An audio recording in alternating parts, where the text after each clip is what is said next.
Wild West love stories. Tales of passion, written on the American frontier. The flames devoured the night, a ravenous beast of orange and red consuming the dry timber of the cookhouse and spitting furious embers into the swirling snow. It was a hellish beacon against the vast, frozen emptiness of the Montana plains. Through this inferno, a figure emerged, broad-shouldered and resolute, shielding a smaller form held tight against his chest. Silas Blackwood did not feel the searing heat that licked at his worn coat or the sting of smoke in his lungs. His entire world had been forged into a single point of focus, the still, soot-stained face of Eliza Vance. He had watched her for weeks, a ghost in his own home, haunted by the memory of his silence years ago in a gilded saloon. Now, as he carried her away from the blaze, his back to the flames, each step was a penance, an unspoken vow to never be that coward again. Across the chaotic ranch yard, half hidden by the shadows of the water trough, another man watched. Jedediah Grimes felt no alarm, only a cold, reptilian satisfaction. The fire was his handiwork, a simple message to the woman who didn't belong. But he was merely the lit match. The true architect of this destruction was miles away, a man of wealth and patience, whose ancient hatred for the name Blackwood was far more dangerous than any fire Jed could ever set. Would this trial by fire forge a bond strong enough to withstand the coming storm, or was it merely the first gust of a tempest designed to burn Stone River Ranch to the ground? The answer lay hidden in the falling snow, as silent and as unforgiving as the past itself. Stay with us as the story unfolds, and be sure to like, share, and subscribe to Wild West Love Stories for more tales where every sunrise is a battle and every heartbeat is a victory. Part 1. A Stranger in the Snow. Sevens. The wind howled across the vast, unforgiving expanse of the Montana plains, a merciless predator chasing the last vestiges of daylight from the sky. It carried snow not in gentle flakes, but in sharp, stinging clouds that blurred the line between earth and firmament, turning the world into a churning vortex of white and gray. It was into this maelstrom that Eliza Vance walked, a solitary figure against the immense and indifferent landscape. Her coat, a threadbare relic of a kinder season, was patched at the elbows and offered little defense against the cold that sank its teeth deep into her bones. Her gloves were mismatched, one wool and one worn leather, and the satchel slung over her shoulder held all she owned in the world. Yet, she moved with a purpose that defied the storm, her spine held as straight as a rifle barrel, her chin lifted against the gale. Her boots, thin and cracked, left sharp, determined prints in the frozen mud of the Stone River Ranch yard, each step an act of defiance against the despair that nipped at her heels. She stopped before the largest of the outbuildings, a long, low structure from which the faint glow of a fire and the low murmur of male voices emanated. A group of cowboys were huddled near the open doors of a smithy, passing a flask and sharing crude laughter that was quickly snatched away by the wind. They fell silent as she approached, their laughter dying one by one as they took in the improbable sight of her. A woman, alone, stepping out of a blizzard in a place that gave nothing easily and took everything it could. One man, older than the rest, detached himself from the group. He was built like an old oak, gnarled and unyielding, with a thick gray beard and eyes the color of a winter sky. This was Thaddeus Blackwood, the patriarch of Stone River, and his face was a mask of ingrained suspicion. His voice, when he spoke, was like gravel grinding against stone. "This is a working ranch, miss.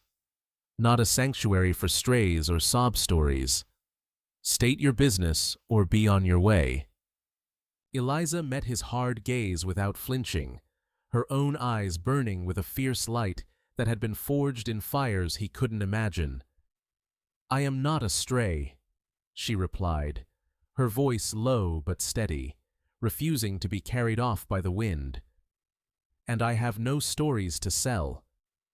Another man, younger and leaner, with a perpetually cruel twist to his lips, spat a brown stream of tobacco juice near her feet. This was Jedediah Grimes. "Looks like she wandered out of a saloon kitchen, if not the back room," he sneered, drawing a ripple of harsh chuckles from the others. Thaddeus raised a hand, silencing them with a single gesture, though his eyes never left Eliza's face.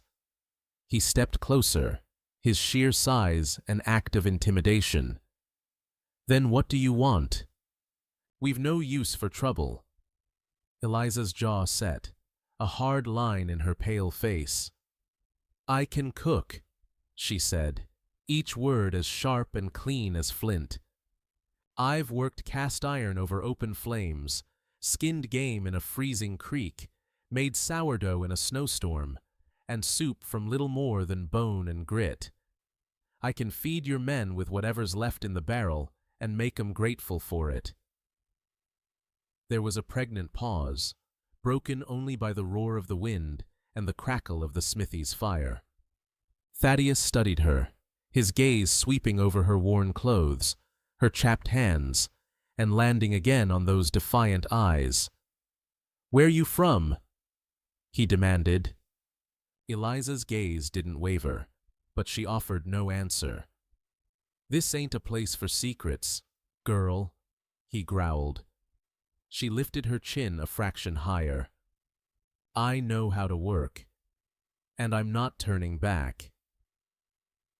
For a long moment, the old man and the young woman stood locked in a silent battle of wills. Then, with a gruff sigh that plumed in the frigid air, Thaddeus stepped aside. He jerked his head toward a dark, silent building at the edge of the yard. "The cookhouse. Last cook got drunk and rode off 3 days ago. We've got 3 dozen men to see through this winter. Stove's in there. You want the job, you prove it. I want hot coffee and biscuits that don't break a man's teeth on my table by sunrise." Eliza gave a single, sharp nod. "I'll need flour, salt pork, coffee beans, and a dry towel. And a little respect wouldn't kill any of you." Thaddeus let out a sound that was half grunt, half laugh. "You'll get the flour. The respect you'll have to earn." As Eliza turned toward the cookhouse, her eyes swept over the silent group of men one last time. Most looked away, some smirked, but one man stood apart from the rest, leaning against a support beam in the shadows. He was tall, dressed in a dark, heavy coat, his hat pulled low, obscuring his face. He hadn't laughed or scoffed with the others. He had simply watched, his arms crossed over his chest, a statue of stillness amidst the swirling snow. For a heartbeat, her gaze met his, or at least the dark shadow where his eyes should be. She felt a flicker of something unreadable, a strange and unsettling resonance, before she turned and pushed open the heavy cookhouse door. The cold inside was even more profound than the wind, a dead, stagnant cold that smelled of stale grease and despair. Rusted pots hung from hooks like skeletons, and empty tins lay scattered on the floor. But in the corner, the great cast-iron stove stood like a dark altar, solid and promising. A stubborn flicker of hope ignited in Eliza's chest. This she could work with. She dropped her satchel, rolled up her sleeves, and set about the monumental task of bringing life back to the dead heart of the ranch. Outside, Silas Blackwood remained in the shadows long after the others had dispersed. He watched the faint light bloom in the cookhouse window as Eliza coaxed a flame to life. He had recognized her the moment she stepped out of the snow, a ghost from a past he tried daily to forget. He saw her not as a stranger, but as the woman from the Rosebell in Billings, the one with the spine of iron and eyes full of fire, the one he had failed with his silence. He felt the old shame, a bitter, familiar taste in his mouth. He clenched his fists inside his coat pockets, the guilt a physical weight in his gut. He said nothing, did nothing. He just watched the light in the window, a fragile beacon against the overwhelming dark. Later that evening, an old cowboy with a beard as white as the snow and a face like a weathered map approached the cookhouse. It was Grizzly Sam. He didn't knock, just left a bucket of semi-clean water and a small stack of dry kindling by the door before shuffling away without a word. It was the first and only act of kindness Eliza had received, a silent acknowledgement that she was not entirely alone. By dawn, the cookhouse was transformed. The scent of strong, black coffee and frying salt pork cut through the cold morning air, a clarion call more effective than any bell. The Cowboys filed in, sullen and suspicious, and found the long tables scrubbed clean and plates of hot, fluffy biscuits waiting for them. They ate in a gruff, appreciative silence, scraping their plates clean and passing the coffee pot until it was empty. No one offered a word of praise, but their empty plates were thanks enough. Thaddeus Blackwood himself entered, took a biscuit, broke it in half, and chewed thoughtfully. He looked at Eliza, who was busy at the stove, her back to the room, and gave a single, almost imperceptible nod before leaving. Eliza had won the first round. The days that followed fell into a grueling routine. Eliza rose before the moon had surrendered the sky and worked until long after the sun had set.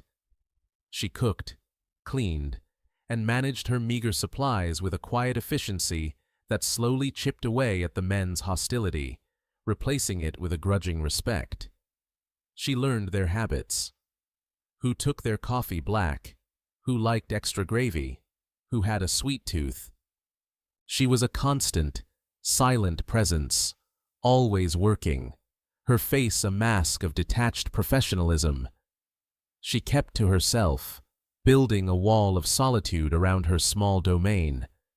Silas continued to watch her from afar.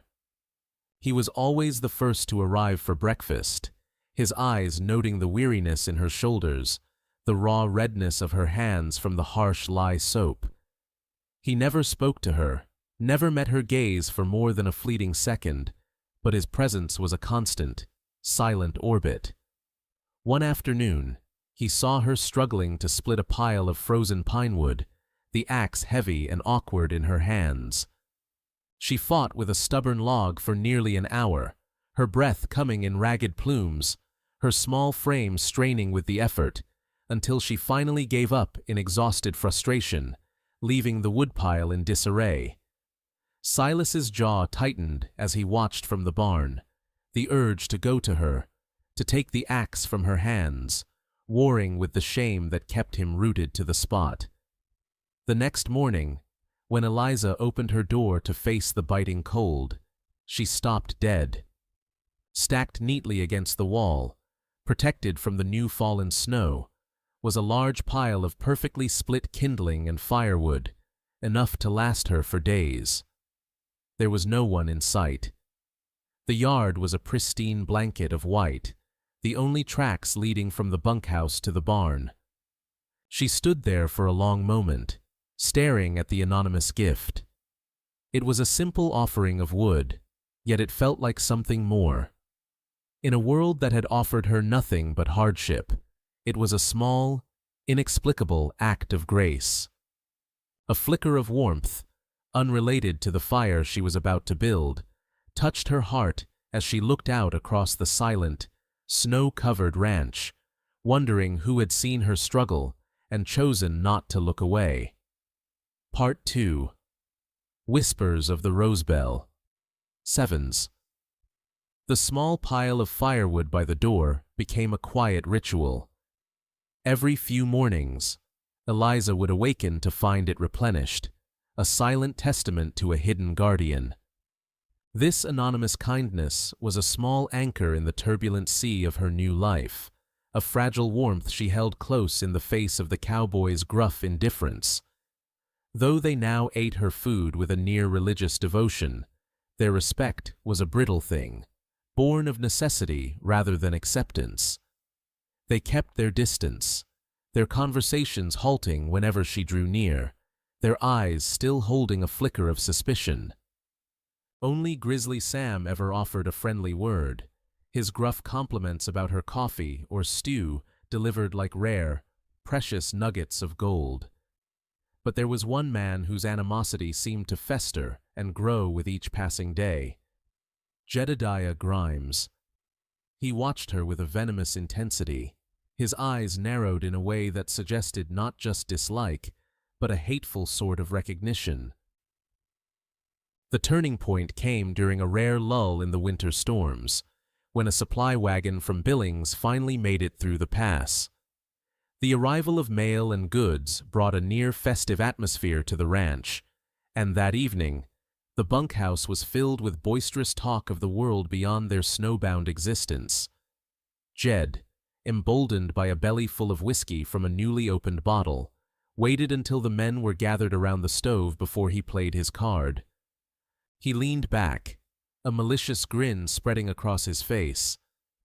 "You know," he began, his voice loud enough to carry, "I've been trying to place our new cook. Something familiar about her."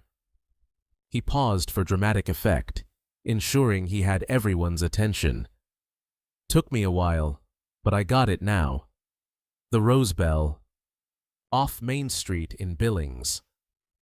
The name fell into the room like a chunk of ice, instantly chilling the warm atmosphere.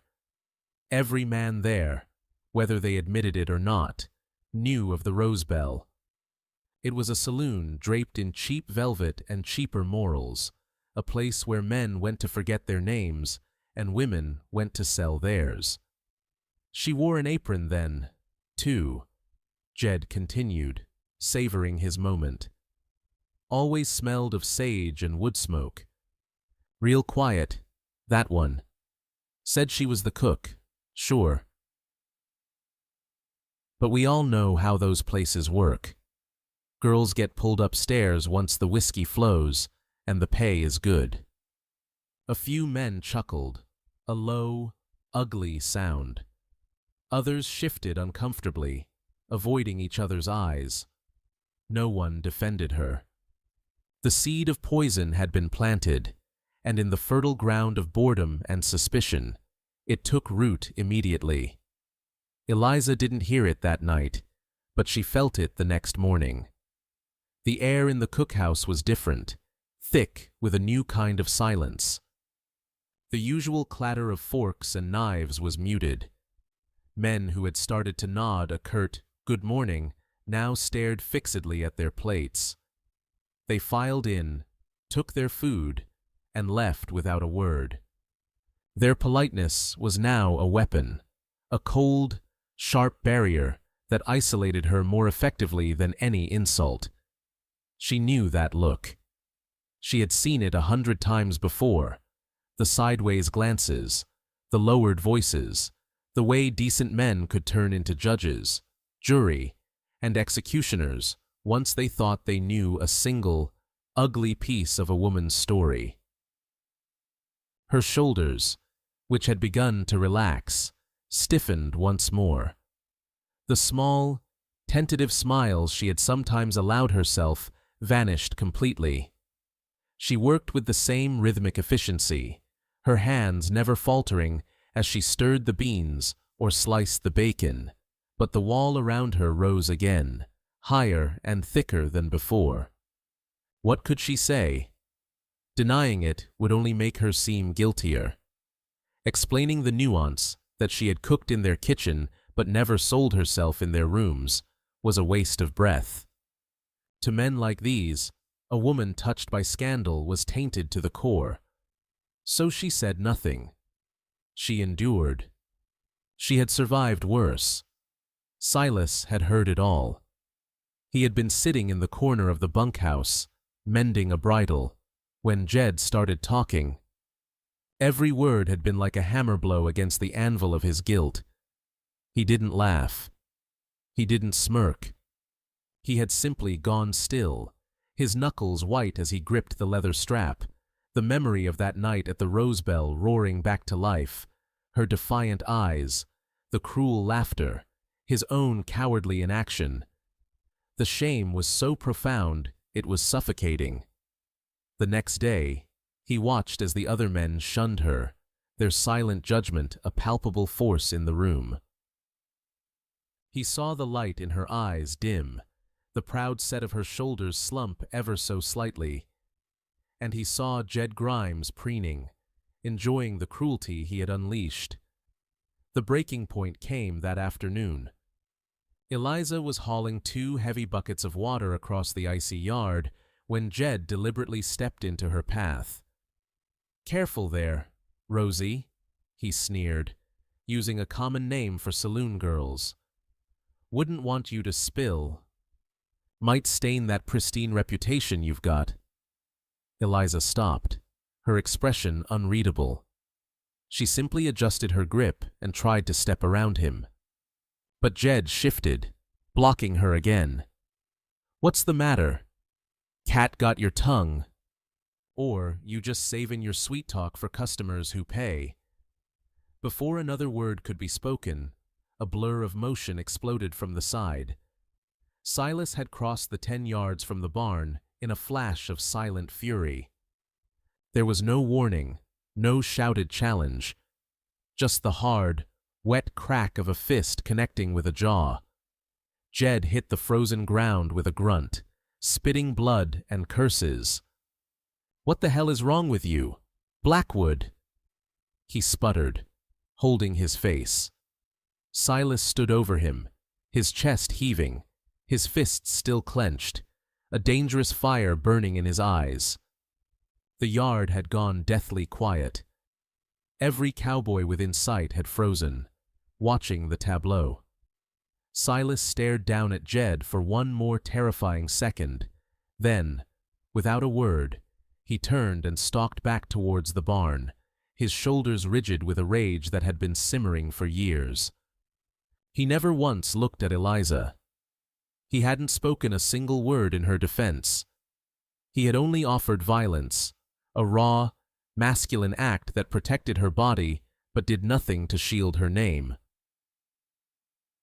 Eliza stood frozen, the water buckets heavy in her hands, her heart hammering against her ribs. She watched Silas disappear into the shadows of the barn, a whirlwind of confusion and shock tearing through her. Why? Why would this silent, watchful man, who had never spoken to her, resort to such brutality on her behalf? Was it pity? A guilty conscience? Or something else entirely? His violence had saved her from Jed's harassment, but it had also placed her at the very center of a conflict she didn't understand. The punch had shattered the ranch's fragile peace, drawing a line in the snow between Silas and the other men. And it had left Eliza standing squarely in the middle, more exposed and more alone than ever before, with no answers, only the echoing crack of the blow and the silent retreat of her strange, violent protector. That night, she found the usual pile of firewood by her door, but this time it was accompanied by a small, burlap sack.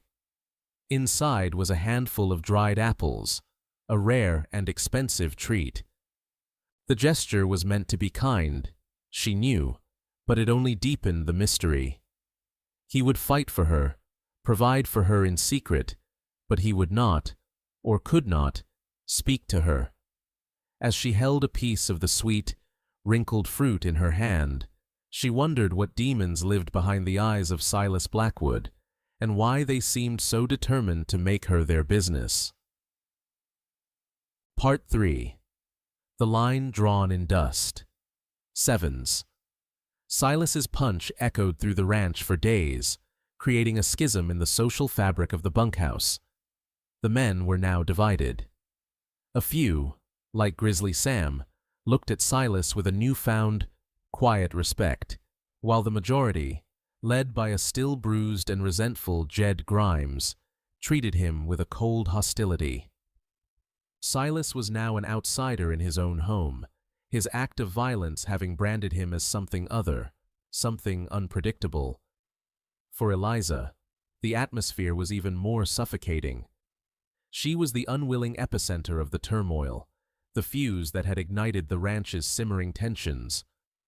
The men's avoidance was now laced with fear and resentment, as if she were a harbinger of chaos.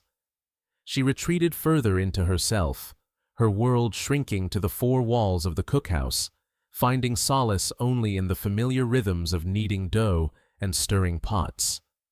She and Silas existed in a state of charged silence, their paths crossing in the cold pre-dawn hours without a single word exchanged. Yet, an invisible thread now connected them. His secret acts of kindness continued, a mended hinge on the woodshed, a new, sharp knife left on her cutting board, but they were now colored by the memory of his public fury. He was a paradox she couldn't solve. A man of gentle gestures and brutal force, of profound silence and explosive action. She didn't know whether to fear him or trust him, and so she did neither, simply watching him with the same cautious curiosity she would a wild, untamed animal. The fragile, fractured peace was shattered by the arrival of a sleek, black buggy pulled by two magnificent bays, an apparition of wealth and sophistication against the rustic backdrop of Stone River. Out of it stepped a man who seemed entirely out of place in the rugged landscape.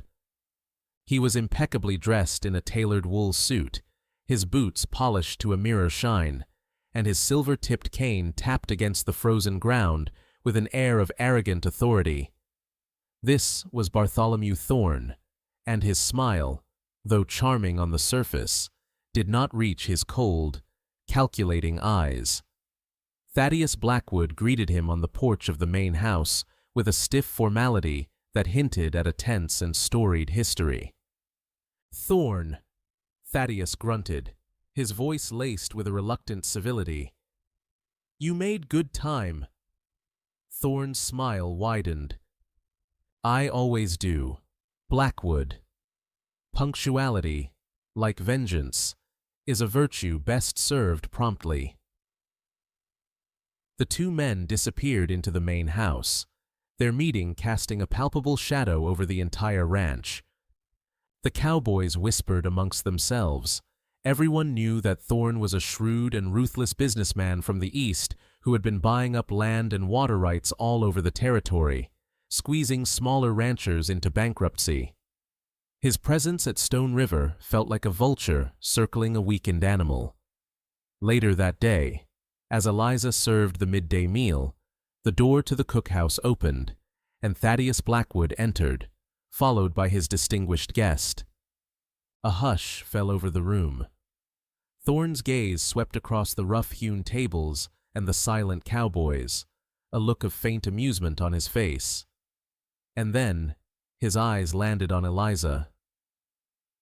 A flicker of genuine surprise, followed by a slow, predatory smile of recognition, transformed his features. He stopped, his head tilted. "Well, well," he purred, his voice carrying easily through the silent room. "What an unexpected reunion." He took a step toward her, deliberately ignoring Thaddeus's darkening expression. "I remember you. The little kitchen mouse from the Rose Bell. Such a fiery spirit in such a drab little package." He turned to Thaddeus, his voice dripping with mock sympathy. "My dear Blackwood, times must be harder than I thought if you're hiring your help from the dregs of Billings." The insult was a physical blow. Every man in the room froze, their forks halfway to their mouths. Jed Grimes smirked openly, relishing her humiliation. Eliza stood ramrod straight, the heavy ladle still in her hand, her face a pale, emotionless mask, though her knuckles were white. She refused to give him the satisfaction of a reaction. But Silas, who had been sitting in the far corner, rose slowly to his feet, his chair scraping loudly against the wooden floor. His face was a thundercloud of controlled rage, his eyes locked on Thorne. Thaddeus shot his son a warning glare, a silent command to stand down. Reputation was everything to Thaddeus, and Thorne had just expertly weaponized Eliza's past to tarnish the name of Stone River. Later, the inevitable confrontation erupted in the main house. Through the thick walls, the ranch hands could hear the raised, angry voice of their boss. The summons came for Silas just as dusk was settling. He found his father pacing in front of a roaring fire, his face etched with fury. Thorne was gone, having delivered his poison and departed. "She has made a mockery of this ranch," Thaddeus roared, not even looking at his son. "Thorne was laughing at me, at our name. A saloon girl serving my men. Do you have any idea the damage this does?" "She's a cook," Silas said, his voice a low rumble. "A good one. Her past is her own. Her past is now our problem." Thaddeus slammed his fist on the great oak mantelpiece. "I will not have the Blackwood name dragged through the mud because of you and some strumpet you've taken a liking to. I want her gone. Gone by sunrise. That is an order." Silas stood his ground, the firelight casting long, dancing shadows across his determined face. "No." The word was quiet, but it landed with the force of a hammer blow. Thaddeus stopped pacing and turned slowly to face his son, his eyes wide with disbelief. "What did you say to me?" "I said no," Silas repeated, his voice stronger now, imbued with a conviction that had been absent his entire life. "She has done nothing wrong. She works harder than any man here, and she's been judged and humiliated for things that are no one's business. She has nowhere else to go. She stays." Thaddeus's face turned a dangerous shade of purple. He took a menacing step toward Silas, his powerful frame radiating fury. "You would defy me? For her?" For a moment, the old, ingrained instinct to obey, to bow to his father's will, flickered in Silas's eyes. He had spent a lifetime in this man's shadow, seeking an approval that was never given. But then, the image of Eliza's face, so pale and proud as Thorne insulted her, flashed in his mind. He thought of her quiet dignity, her resilience, and his own years of silent shame. This was his chance, not just to save her, but to save himself. He drew himself up to his full height, meeting his father's gaze without flinching. This was more than a disagreement. It was a line being drawn in the dust of their shared history. "She is a good woman, and she is under my protection," Silas declared, his voice ringing with finality. "If she goes, I go with her." The ultimatum hung in the air between them, thick and unbreakable. For the first time in his life, Silas Blackwood was no longer a passive observer, no longer a boy haunted by his past inaction. He was a man making a stand, choosing his own code of honor over his father's rigid pride. He had chosen his side, and in doing so, had declared war not only on Bartholomew Thorne, but on his own father as well. Part 4. From the Ashes, A Vow. Sevens. The aftermath of Silas's defiance was a cold, suffocating silence that fell over the entire ranch. Thaddeus Blackwood did not rage or yell further. Instead, he treated his son with an icy disdain that was far more brutal. He looked through Silas as if he were a ghost, issuing orders to other men when Silas was standing right beside him and pointedly ignoring his presence at the dinner table. Silas was an exile in his own home, the weight of his father's disapproval a heavy cloak on his shoulders. The other cowboys, sensing the shift in power, followed their boss's lead. They gave Silas a wide berth, their interactions clipped and formal, leaving him isolated with only Grizzly Sam for occasional, quiet company. For Eliza, the situation was untenable. She was the reason for the chasm that had ripped the Blackwood family apart, and she felt the weight of that responsibility with every hostile glare and whispered comment. Yet, amidst the tension, a strange new dynamic formed between her and Silas. His protection was no longer a secret. It was a bold, public declaration, and it changed everything. He now met her gaze across the cold yard, a silent acknowledgement passing between them. He took to chopping all her firewood himself, no longer under the cover of darkness, but in the broad, challenging light of day. He would walk with her when she went to the well, not speaking, but his presence a clear warning to Jed Grimes and his cronies. They were two solitary islands, now bound by a shared enemy and an unspoken alliance. Bartholomew Thorne, having sown the seeds of discord, was content to watch them grow from a distance. From his comfortable suite in Billings, he received regular reports from his man on the inside. Jed Grimes, fueled by his hatred for both Silas and Eliza, and emboldened by Thorne's coin, escalated his campaign of petty sabotage. A harness would mysteriously break, a fence would be cut, allowing a handful of cattle to wander off into the snow. They were small, irritating acts designed to fray nerves and disrupt the ranch's operations, making Thaddeus even more resentful of the distraction his son had brought upon them. The final, brutal stroke came on a moonless, bitterly cold night. The wind had picked up again, shrieking through the outbuildings like a banshee. Eliza, exhausted from the long day and the even longer weeks of emotional strain, had finally fallen into a restless sleep on the small cot in the corner of the cookhouse. She didn't hear the stealthy footsteps outside, nor the soft splash of kerosene against the rear wall. She didn't see the flicker of the match or the whoosh of the initial ignition. What woke her was the roar. She sat bolt upright, her heart seizing with terror, to a world transformed into a living nightmare.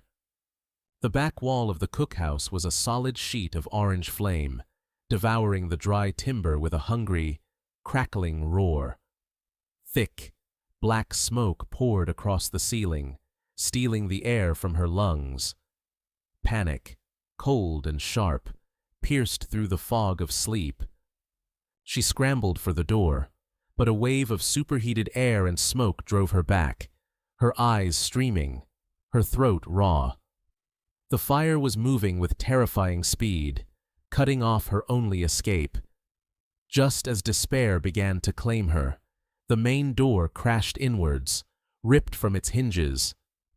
A figure stood silhouetted against the hellish glow, Silas. He had his coat pulled up over his mouth and nose, his eyes wild with a desperate urgency. "Eliza!" he yelled, his voice cutting through the roar. He didn't hesitate, plunging into the choking smoke. He found her on her knees, coughing, disoriented. He wrapped his coat around her, pulling her tight against his chest and turning his own back to the worst of the heat. "Hold on," he commanded, his arms like steel bands around her. He moved with a strength she never knew he possessed, shielding her with his body as he navigated the treacherous path back towards the door. A burning beam crashed down from the ceiling, narrowly missing them, showering them with a cascade of fiery sparks. One caught on his sleeve, and he beat it out without breaking stride. He burst back out into the freezing night air just as the roof of the cookhouse collapsed inwards with a deafening groan, sending a geyser of flame and smoke into the sky. He carried her a safe distance away before gently setting her down on the snow-covered ground. Men were shouting, running with buckets, their efforts futile against the raging inferno. Thaddeus stood like a statue, watching the building burn, his face an unreadable mask of grim resignation. But Silas saw none of it. He knelt before Eliza, his hands framing her face, his eyes searching hers with a raw, desperate intensity. "Are you hurt?" he asked, his voice rough with smoke and emotion. She could only shake her head, her body trembling uncontrollably as she coughed, drawing in deep, ragged breaths of clean, cold air. Later, after the fire had been reduced to a smoldering, blackened skeleton, they found themselves in the quiet solitude of the main barn. Grizzly Sam had brought her a blanket and a mug of hot, sweetened coffee. The rest of the ranch was either asleep or gathered at the main house, leaving the two of them alone amongst the shadows and the soft sounds of restless livestock. The cookhouse was gone. Her job was gone. Her small, fragile sanctuary had been turned to ash. There was nothing left to hold her there. She looked at Silas, who was tending to a nasty burn on his forearm, his face stark and grim in the lantern light. The time for silence was over. "Why?" she asked, her voice barely a whisper. He looked up, his gaze meeting hers.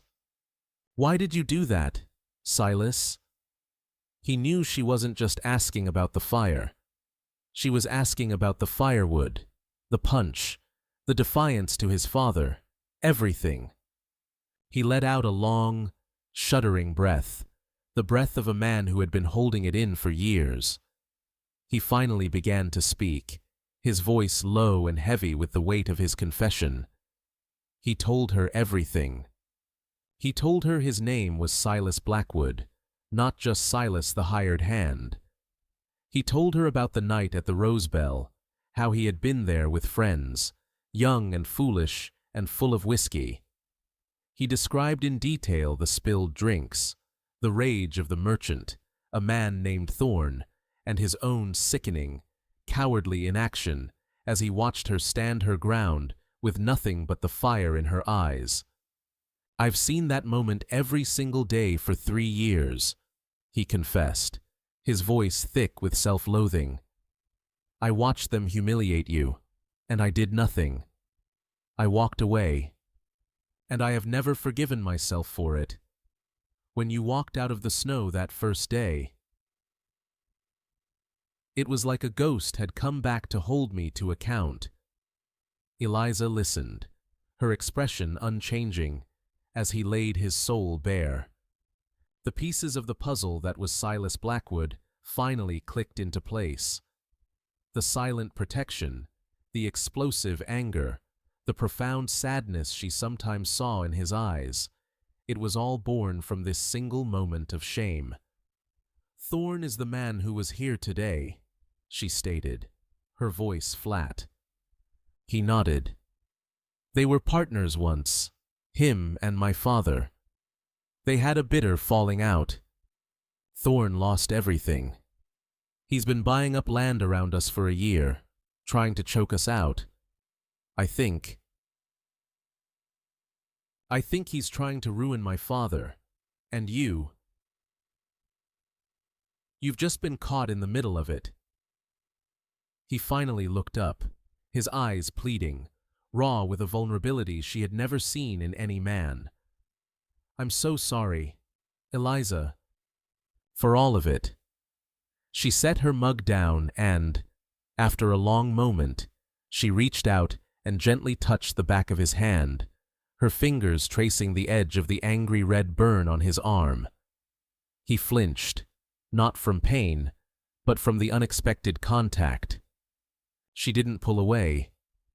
"You were a boy then, Silas," she said softly. "Tonight, you were a man."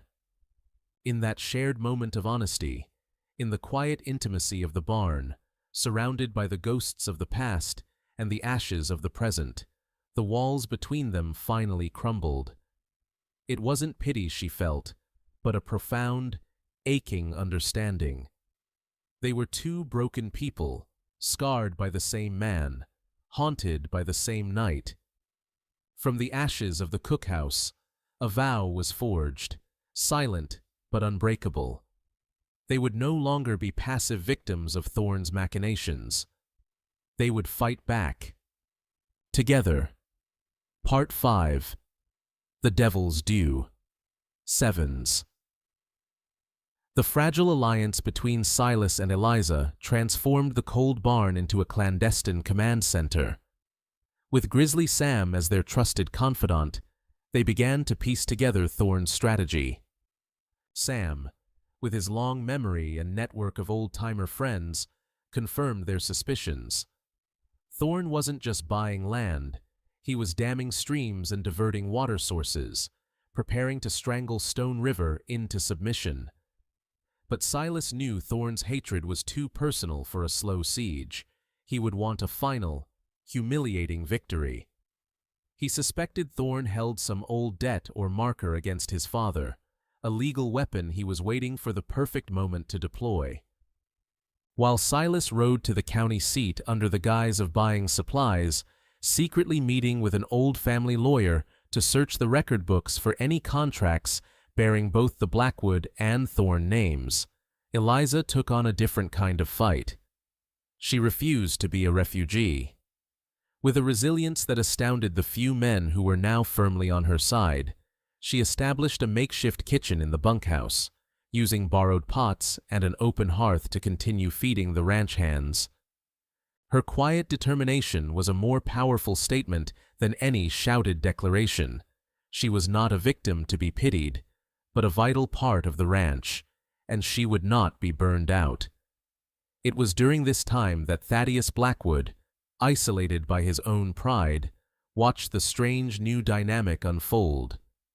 He saw his son move with a newfound purpose, his quiet confidence replacing his old, haunted deference. He saw Eliza, the woman he had dismissed as a disgrace, command the respect of his men through sheer grit and unwavering service. For the first time, cracks began to appear in the old man's rigid certainty. Thorne made his move a week later, arriving not in a fancy buggy, but on horseback, flanked by the town's easily bought sheriff and Jed Grimes, who wore a smug, triumphant expression. They strode directly to the main house, where Thaddeus met them on the porch, his face a grim mask. "This is a private residence, Thorne," Thaddeus growled. Thorne simply smiled and produced a sheaf of papers from his coat pocket. "Merely collecting on an old debt, Blackwood," he said smoothly. "Do you recall a certain partnership agreement from 20 years ago? The one for that mining speculation that went bust? Your signature is right here, forfeiting your original stake in this very valley should you fail to repay your partner's investment. I, as you know, recently acquired all of your former partner's assets. The debt is due." Thaddeus's face went pale.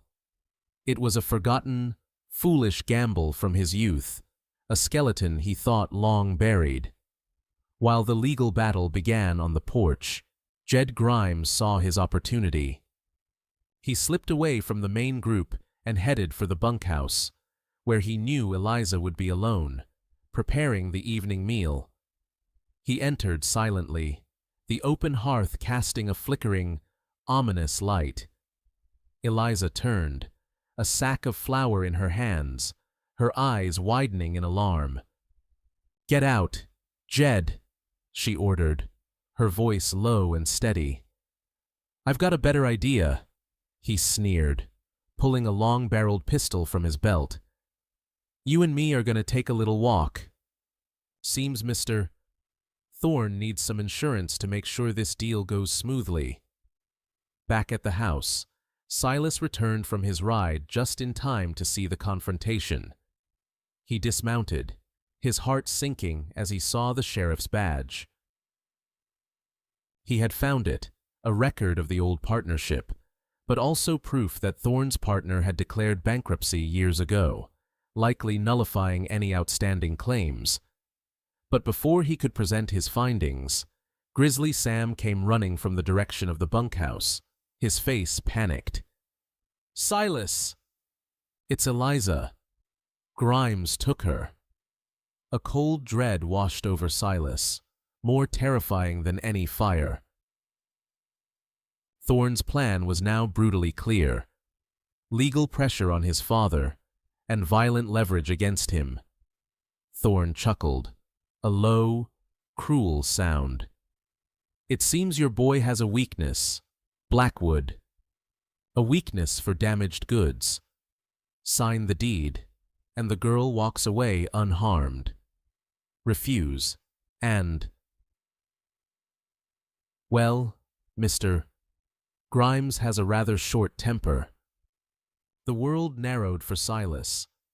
He saw his father, stunned and defeated, looking 20 years older. He saw the smirking sheriff. He saw the face of the man who had haunted both his and Eliza's lives. In that moment, something inside him snapped. The fear was gone, replaced by a cold, clear focus. He looked directly at Thorne. "You won't get this ranch," he said, his voice calm and deadly. Then he turned to his father. "Don't sign anything." Before anyone could react, he vaulted over the porch railing and sprinted towards the large, multi-level hay barn where he knew Jed would take her. Jed had indeed dragged Eliza into the cavernous barn, shoving her towards the rickety ladder leading to the hayloft. "Get up there," he commanded, prodding her with the pistol. "We're gonna wait for the good news." Eliza's mind raced. She would not be a helpless pawn. As she climbed, she deliberately knocked a loose pulley hanging from a hay rope. It swung down, distracting Jed for a precious second. It was all she needed. As he looked up, she kicked out with all her might, her heavy boot catching him squarely in the chest. He staggered back with a cry of pain and rage, losing his footing on the hay-strewn floor. The pistol flew from his hand, skittering into the shadows. Just as Jed recovered, Silas burst through the barn doors. "Jed!" he roared. Jed, seeing his weapon was lost, abandoned Eliza and charged at Silas like a maddened bull. The two men crashed into each other, a whirlwind of fists and fury. It was a raw, brutal fight, not of skill, but of desperation. They slammed against wooden stalls, their grunts and the thud of their blows echoing in the huge space. Outside, witnessing his son's fearless charge, something broke in Thaddeus. The pride, the anger, it all melted away, replaced by a primal fear for his son and a profound shame for his own inaction. He looked Thorne dead in the eye. "My son is worth 10 of you," he snarled, and with a roar of his own, he lunged at the corrupt sheriff, his old rancher's strength surprising the complacent lawman. Inside the barn, Eliza was not idle. While Silas and Jed were locked in their struggle, she frantically searched for the fallen pistol. She spotted its metallic glint under a pile of loose hay. Just as Jed gained the upper hand, pinning Silas to the ground, his hands closing around Silas's throat, Eliza emerged from the shadows, the heavy pistol held steady in both hands. "Get off him! Jed!" she commanded, her voice ringing with an authority no one had ever heard from her before. Jed froze, his eyes wide with disbelief as he stared down the barrel of his own gun. That moment of hesitation was all Silas needed. He bucked upwards, throwing Jed off him. Silas scrambled to his feet, but Jed was quick, lunging for a nearby pitchfork. As he raised the wicked tines to strike, Eliza fired. The shot was deafening in the enclosed space. She didn't hit Jed, she hadn't aimed to, but the bullet splintered the wooden handle of the pitchfork, sending shards of wood flying and making him drop it with a yelp of pain. At that moment, Thaddeus and Grizzly Sam, having subdued the sheriff, burst in. Jed, seeing he was outnumbered and unarmed, made a desperate run for the back exit, only to be met with a solid wall of loyal Stone River Cowboys who had rallied behind Sam. His fight was over. They dragged him out, trussed up like a calf for branding. Back at the house, Thorne stood alone and defeated, the fraudulent papers scattered at his feet. His leverage was gone, his muscle captured. Silas stood before him, breathing heavily, his face bruised, but his eyes clear. "It's over, Thorne." Thorne looked from Silas's determined face to Eliza, who stood by his side, no longer a victim, but a warrior. He saw Thaddeus, his old enemy, looking at his son with a pride he had never shown before. In that moment, Thorne knew he hadn't just lost a ranch, he had lost a war that had spanned decades. The devil had come for his due, but he had found the residents of Stone River unwilling to pay. Part 6. Eliza's Table. Sevens. The aftermath of the confrontation settled over Stone River Ranch, not with the clamor of victory, but with a profound, cleansing quiet. Bartholomew Thorne, stripped of his power and prestige, was handed over to the federal marshals, his web of deceit and fraudulent claims unraveling under the weight of his own hubris. Jed Grimes, sullen and defeated, was locked away, his petty cruelty finally caged. The corrupt sheriff was run out of the county, leaving a void that would soon be filled by a more honorable man. The poison had been excised, and in its place, the slow, steady process of healing began. The most significant healing, however, happened not in a courtroom, but on the front porch of the main house. One evening, as the setting sun painted the snow-capped peaks in hues of rose and gold, Thaddeus Blackwood approached Eliza. He stood before her, not as a patriarch or a ranch boss, but simply as an old man humbled by his own blindness. "Miss Vance," he began, his voice rough with an emotion she had never heard from him before. "A man my age doesn't find it easy to admit when he's wrong. I judged you. I judged my own son. I was a proud old fool, and it nearly cost me everything." He looked at her, his eyes clear and direct. "What you did. The courage you showed. You have more honor than a dozen men like Thorne. This ranch, this family, owes you a debt." Eliza simply nodded, accepting the apology with the same quiet grace with which she had endured the insults. Later that evening, Thaddeus and Silas stood together by the fire, the long, cold silence between them finally broken. Thaddeus placed a heavy hand on his son's shoulder. "I was wrong about you, son," he said, the words a monumental admission. "I always saw the quiet boy, not the man you'd become. This ranch needs a leader with a strong arm, but a stronger heart. It needs you." The torch had been passed. The seasons turned, and the harsh winter finally loosened its grip, giving way to a vibrant Montana spring. The snow melted, feeding the creeks and turning the vast plains into a sea of green grass and wildflowers. The ranch, under Silas's thoughtful leadership and Thaddeus's wise counsel, began to thrive as never before. Silas managed the men not with his father's gruff commands, but with a quiet, earned respect, listening to their concerns and working alongside them. But the most significant change at Stone River was not in the fields or with the cattle. It was a small, beautiful building constructed from new pine, standing where the old cookhouse had been reduced to ash. A hand-carved sign swung gently in the breeze above the wide, welcoming porch, bearing two simple words: Eliza's Table. It was more than a new kitchen. It was the physical manifestation of a dream.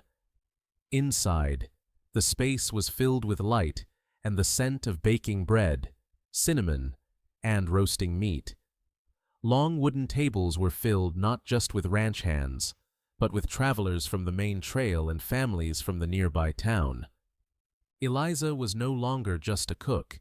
She was a proprietress, the heart and soul of the most beloved eatery in the territory. Her mother's leather-bound cookbook, its pages now worn with use, lay open on a special shelf, its recipes no longer just memories, but the foundation of her new life. She moved through the room with an easy confidence, her laughter now frequent and genuine. She hired 2 young women from the town, teaching them not just how to cook, but how to save their money and build a future of their own. She had created the sanctuary she had always longed for, not just for herself, but for others. Silas was never far away. When not working the ranch, he could often be found at her establishment, not as a customer, but as a partner. He would be in the back, mending a broken chair, tending to the small herb garden he had planted for her just outside the kitchen window, or simply sitting at a corner table, watching her with a look of quiet adoration. The silence that had once defined their relationship had been replaced by a comfortable, easy intimacy, a language of shared glances, knowing smiles, and gentle touches that spoke more than words ever could. One warm summer afternoon, a year after the fire, they stood together on a hill overlooking the ranch. The valley below was a patchwork of vibrant life, the grazing cattle, the bustling activity of the yard, and the warm, inviting light spilling from the windows of Eliza's table. The scars of the past remained, the burn on Silas's arm, the memories in Eliza's eyes, but they were no longer gaping wounds. They were reminders of a battle fought and won, of a love forged in adversity and tempered by forgiveness. "Do you ever think of him?" Silas asked quietly, his arm wrapped securely around her waist. "Thorn?" she mused, leaning her head against his shoulder. "Sometimes. I remember the fear, but then I remember the sight of you bursting through that door, and the fear just fades." She turned to face him, her hand coming up to gently touch the weathered skin of his cheek. "He took nothing from me that mattered. You gave me everything that does."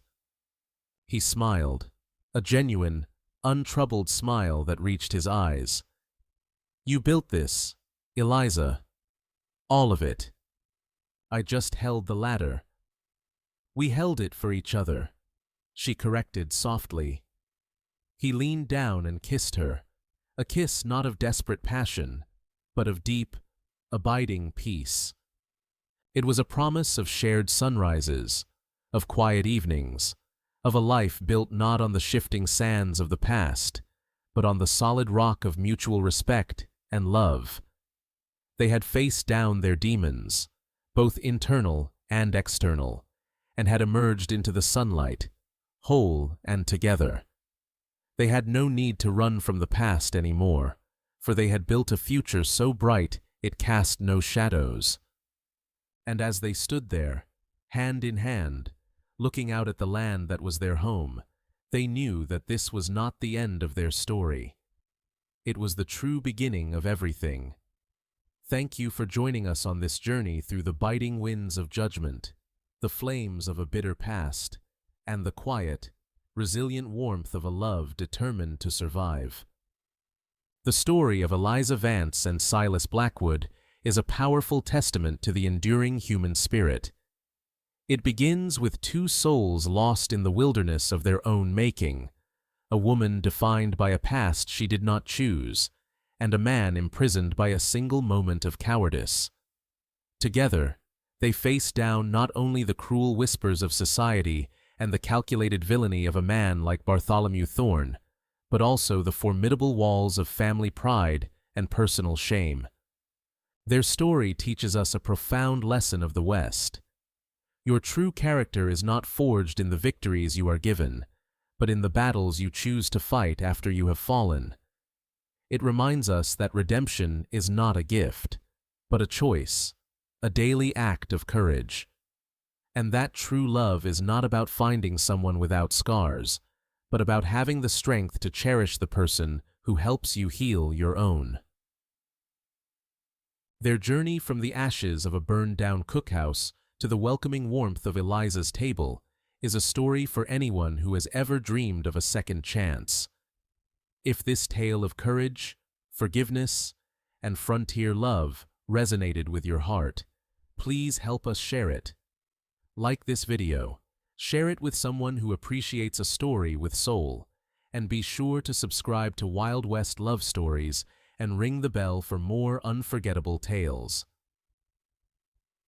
What was your favorite moment in Eliza and Silas's journey? Share your thoughts in the comments below. Until next time, ride safe and never let the ghosts of the past dictate the trail ahead.